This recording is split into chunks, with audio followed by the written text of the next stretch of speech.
I mean, look, in show business, that's all the time. You could come to work one day and they just say the show is canceled. What can you do? So what I've done is I've produced so much content. I got radio, I write books, I write movies, I do TV shows, I host TV shows. I got a game show. I do a Facebook watch show. I do so many. So when they come and they cancel something, I don't really give a damn. Because I got 8 more jobs. You know what I mean? I've just managed to stack. And then I'm always prepared. I prepare for what's coming. Here's the deal. Change is inevitable. So here's what's going to happen. No matter what's going on in your life, it's not permanent. Everything is going to change. So there's 2 things you can do with change. You can react to it or you can participate in it. It's going to change anyway. So if you keep waiting around, you're going to have to react to the change. And now you're behind. But if you participate in the change, if you know the job you have is not going to last forever. I'm just telling you. COVID proved that already. Where you go to work at every day, that's going to change. COVID proved that already. Your best laid plans has changed. So what you got to start doing is you got to start anticipating that it's going to change and just start living your life with the preparation for change. No matter what you're doing, you could be doing more. Remember that. It's 24 hours in a day. You got to use as many of those hours to prepare stability for yourself as you can. I said it online, I got in a lot of trouble. If you sleep 8 hours, you're not ever going to be rich. If you have any dreams of being rich, you cannot sleep 8 hours a day. It's only 24 hours in a day. If you sleep 8 hours, that's a third of your life. How can you cannot be asleep a third of your life and become successful. You can't. People got mad at me. They're talking about Steve Harvey prefers wealth over health. No, I'm just telling you. If your ass wants to hit it and be rich, you got to quit bullshit. You got to get your hustle and grind on. You can't sleep 8 hours. Well, how much you sleep? I sleep between 4 and 5 hours. If I get 6 hours, woof, I'm tired. Plus, I'm old. I got to get up. I want to see what today is. I can't miss nothing. I'm old, man. I'm 64 years old, so I can't be laying in the bed waiting. I got to get up early. I'm up before the sun come up every day because I just want to see what else God got for me. He done gave me a lot. Might as well go see the rest of it, right?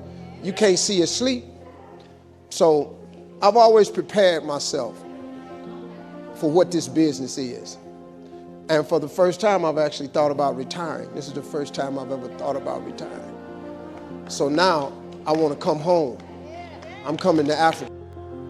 How did you do it? You created it 3 ways. Number 1, you decided there's something you wanted so bad that you unleashed all your desire. You became obsessed with it. If it was a business or a car or a relationship or a transformation in your body, if there's something you once envisioned and now it's real, it's because you didn't just envision it, you brought so much emotion to it that now it's in your life. It was once a dream, it was once a goal, and now it's in your life. How many have something like that in your life now? Say I. You may take it for granted now, hopefully not, but it was once just a vision. It may have seemed impossible at one time. So how did you do it? You started with a concrete vision of what you wanted, and you focused on it continuously, didn't you? Wherever focus goes, energy flows. You envisioned something, you got clear about it, and then you started thinking about all the reasons why you wanted it. You got excited about it. Said, this is what's next for me now. I want this. You may have dreamed about it, thought about it, talked about it. But when you focus on something continuously, something magical happens. You get insights, don't you? You overhear a conversation and you hear something you wouldn't have heard if you didn't have that outcome or goal that you wanted so badly.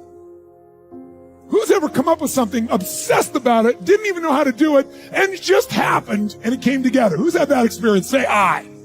So why don't we tap into that power now for your business and life? Most people have a belief about what their real potential is no matter what you tell them.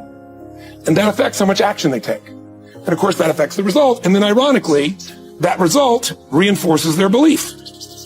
And then that belief affects it. So I'll give you an example. let's say a person has unlimited potential, we all agree. But they take little action, little results. Why? Because they have to start with a problem with their belief. They don't believe it's really going to happen for me. Maybe for Frank Kearns because he's got the cool hair and stuff, or maybe it's for you because you're so driven, but it's not me. Maybe Tony Robbins because he's a freak, got these big teeth. Whatever their thought process is, right? They got this thing, right? But what happens is, if you believe that there's very little potential, how much action are you going to take? Nothing, little. And when you take little potential with a little action, what kind of results do you get? Lousy little results. And when you get little results, what does that do to your belief? You go, see, I told you this was a waste of time, told you this wouldn't work. And then what happens? You tap even less potential. You take even less action. You get even worse results, and your belief gets even weaker. And this sucker feeds on itself until you are in a downward spiral. It's poisonous. It's poisonous and it's self-fulfilling. Now, what if something could happen that could come along and fill you with a sense of absolute certainty? Not like I believe, but mean where you know. In you guys' case, mine as well, we knew because we had to. Because we burned the boats. There was no other option. We had to find a way. We weren't going to live that way. We all did it in different ways and for different reasons, but in essence, that was it. If you get yourself in a state of certainty that this is going to work, I'm going to find the way, and if this doesn't work, I will make the way, then you tap a lot more potential. And when you're certain in your potential, you take massive action. When you take massive action, you really believe in something, you get great results. When you get great results, your brain goes, see, I told you I was a stud.